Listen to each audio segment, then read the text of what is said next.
Alright, hello again. Sorry about that. I actually closed the wrong screen. I'm actually using this program for the first time, so I'm still kind of getting used to it. But anyways, as I was saying, God allows these horrible atrocities to happen. It's true. He permits them to happen. Now, He does not promote them, but He does permit them. But God is not willing that any human being should die. He wants all of us to go to heaven. And so what I just want to throw out there is something really quick. Let's say Christianity is wrong, okay? Let's say it's totally bogus. It's totally bunk. God doesn't exist. We're just wasting our time. We should be out having fun because tomorrow you die.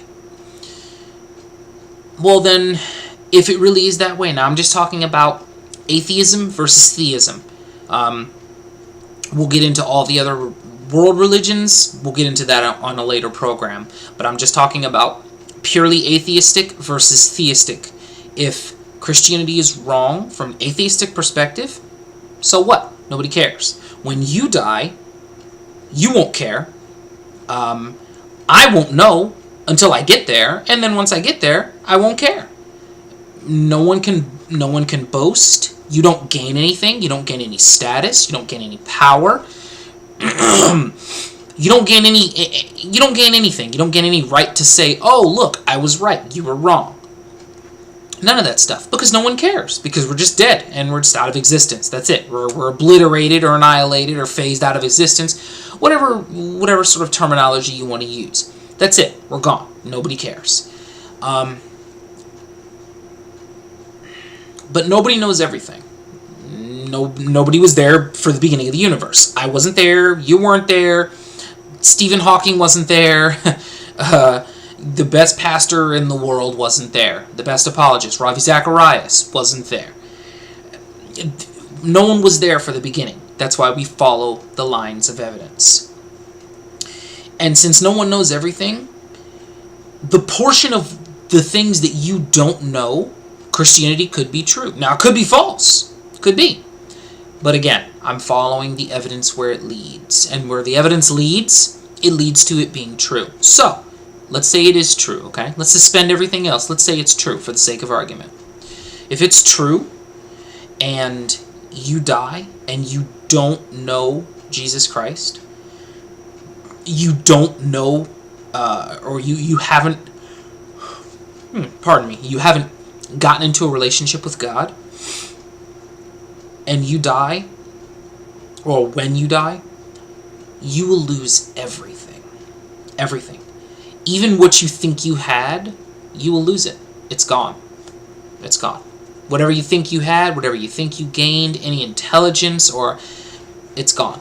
It's gone. And the only thing you will be able to do is remember all of the times that you could have gotten into paradise. All the times that you said, "Oh no, God doesn't exist," what have you, whatever. See, the problem with these kinds of things is that you have to be 100% sure that that's the way things are. And that 100% certainty has to not only permeate your public life, but it has to permeate your private life. See, being in the public eye, it's easy to say these things are wrong, these things don't exist. I'm talking about in your most private, vulnerable moments. Can you still say these things? Now, don't answer that question, because, again, it's a public question.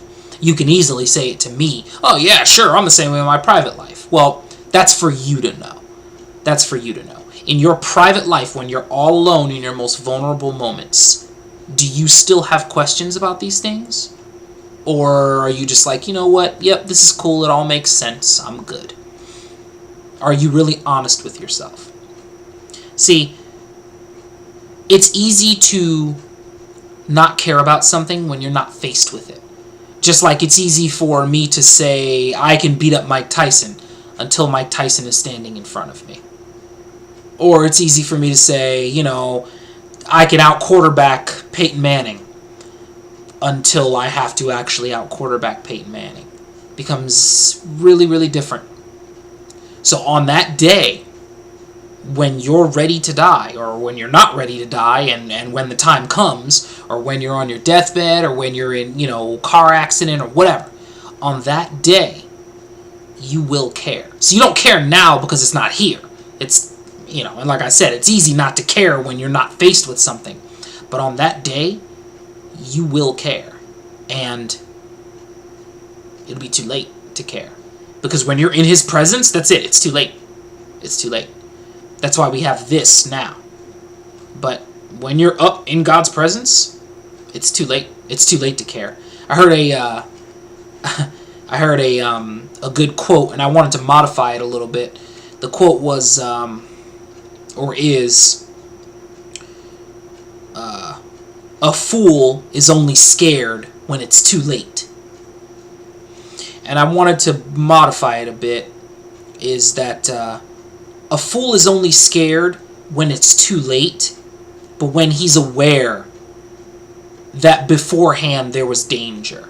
So, if you're, let me put it in a practical example. If you go up onto a cliff and you hang down off of that cliff and you're not scared, okay? And the rock breaks away from under you or from out of your hands, and now you're scared, well, guess what? It's too late. It's too late to be scared now. You should have been scared beforehand and not even done that. But since you wanted to be brave and go up there and do that, and now that the rock breaks away, now you're scared, it doesn't matter. It's too late. It's too late to be scared. Now you're going to have to face the consequences, and your fear is not going to do anything for you. That's what fear is meant to do, and we'll get into fear in another program, but that's what fear is meant to do. It's meant to warn you of danger. That's what fear is for. When you're scared and it's too late, well, the fear is useless now because it's too late and you've got to face the consequences, And that's going to be the same way with God. You're going to get up there before him and you're going to be like, oh my goodness, this was all true. Wow, craziness. Or you're going to die and no one's going to care. Follow the evidence where it leads. But I appreciate you listening to me ramble. Cheers.